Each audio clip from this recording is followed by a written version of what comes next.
Yan, katulad nga po nung sinabi ko sa inyo kanina na clockwise, counterclockwise, and then clockwise, counterclockwise. Yan. Bali, ito po magiging running niya. Pagdating po naman doon sa loob, yun po ang starting. So, ayan po. Ito na po at magsisimula na tayo sa ating pagre-rewind ng ano po ito, spin motor po ito, spin motor, maga dryer ito. So yun, bago po tayo magsimula at mag-intro muna tayo mga ka-rewind.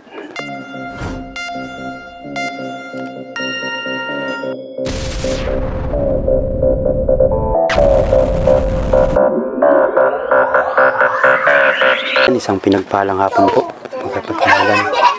Meron naman po tayong i-rewind na spin motor. So ngayon po ay bago pa lang po ako magsisimulang mag-rewind nitong ganitong mga motor ng washing at electric pan. Saka ito spin dryer po ito. So testerin muna natin kung anong problema nito.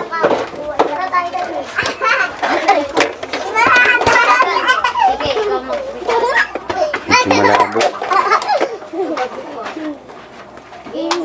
Ito ang ating common. So yan. Parang grounded na ito. Naugong na lang to eh. Wala na, grounded na nga to. Kahit bali-baliktad to. So ayan, bubuksan natin ito. Itong motor na ito. Para makita natin ang problema. Ayan, natanggalap na natin yung tornilyo. Bubuksan na lang natin ito. Ilalim na to.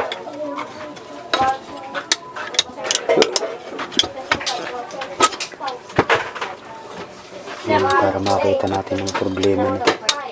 Daming tanso.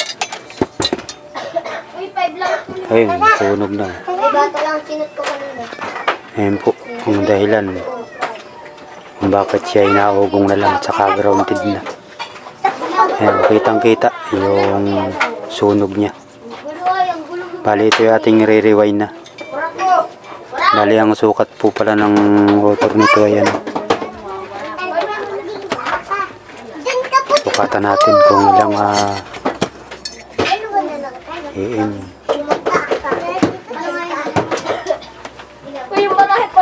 1.7 mm po. Ayan. Kapal na.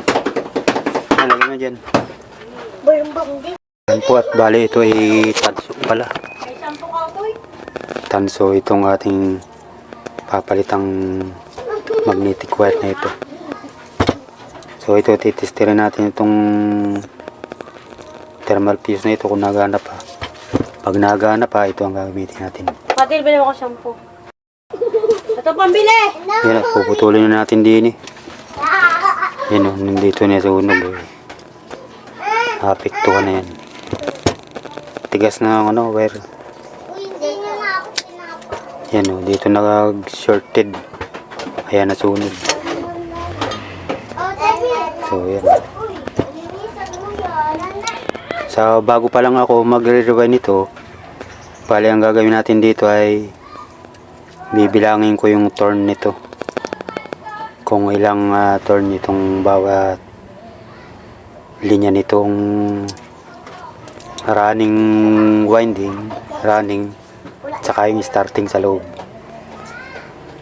Bali yan ang step by step natin gagawin to para masundan yung mabuti. Yan, bali ito po yung ending ng starting at saka running pinagsaman dito para pinakang common po niya, and then dito nakakabit yung common niya dito. Lagyan ng thermal fuse, and then dito yung common niya, pinakang dulo. So testerin natin yung ating thermal fuse kung gagana pa. So pag gumana pa ito ang ating gagamitin.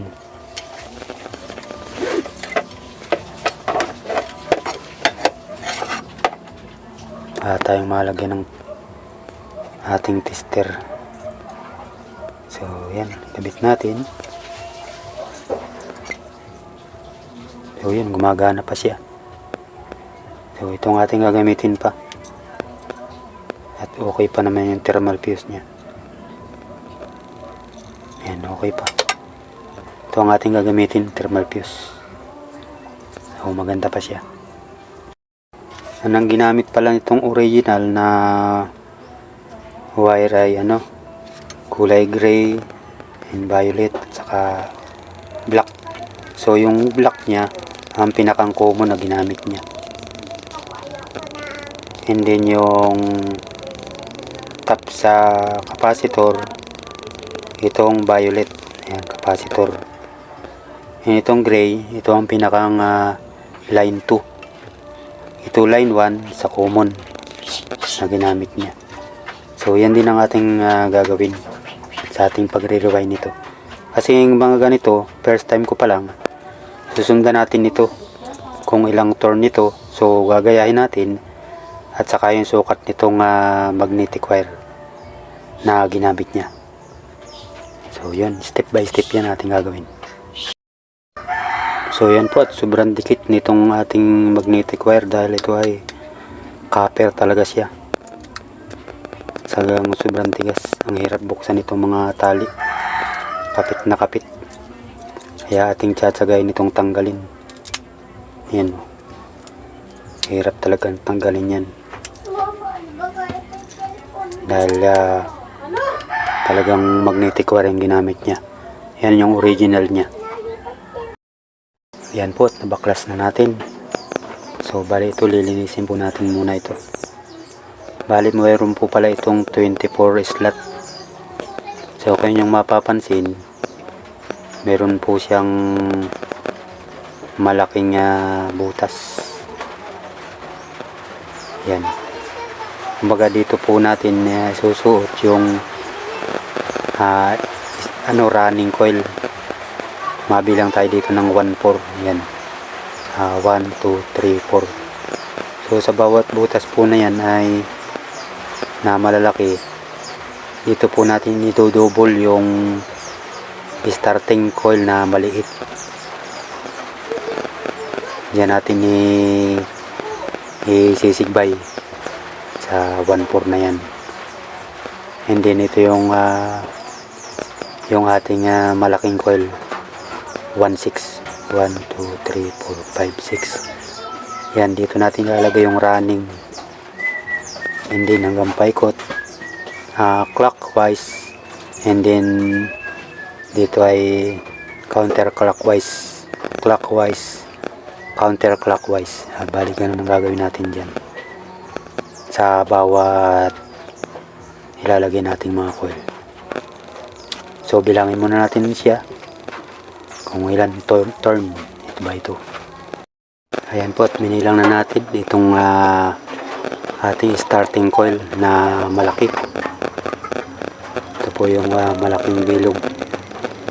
Bali 325 turn po ito. Ang sukat po nito ay so yan po, 29 po ang sukat niya, no? Yan, 29. Kaya nyo mapapansin. Yan po, sa 29 natin inilagay. So parehas po, pati itong starting coil na maliit ang bilog. Bali may bilang po ito na 160 turn. Yan, binilang na po natin siya. Bali ang susunod nating bibilangin ay yung running coil naman. Ito, running coil naman po susunod. Ito po, at binilang ko na itong running coil na malaki. Yung malaking bilog po ito. Bali pumatak po ito ng 260 turn. nitong running coil na malaki. At ito naman pong running coil na maliit ay binilang po natin ay nasa 165 turn po ito. So ayan po at ating susukatan ang laki nitong magnetic wire na ginamit niya. So ayan po 27 po ang sukat na ginamit nitong magnetic wire. At ito naman po ating gagamitin ay 26 po ang ating gagamiting magnetic wire dito. Ito ay 27 and then itong gagamitin natin 26. So bababaan na lang natin ang turn, gawin na lang natin 250 turn dahil ito naman ay malaking coil.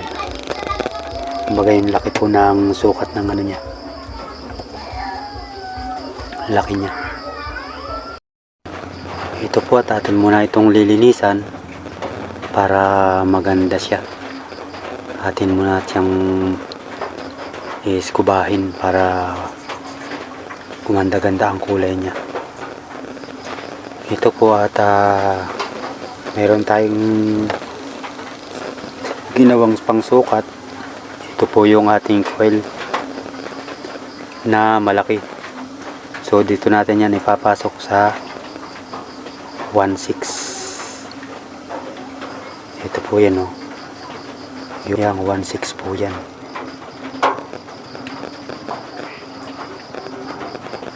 At yung 1/4 naman po dito.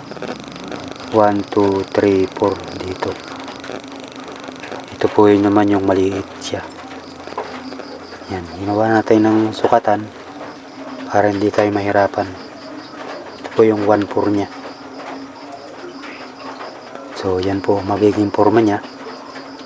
So dito po sa 1/4 maglalagay tayo dito pa sa starting. So dito tayo naman magsisimula para dire-diretso po siya 1/4 again dito hanggang sa matapos natin siya. Yan, katulad nga po nung sinabi ko sa inyo kanina na clockwise, counterclockwise, and then clockwise, counterclockwise. Yan. Bali ito po magiging running niya. Pagdating po naman doon sa loob, yun po ang starting. So ayan po. At ito na po at magsisimula na tayo sa ating pagre-rewind ng ano po ito, spin motor po ito, spin motor, baga dryer.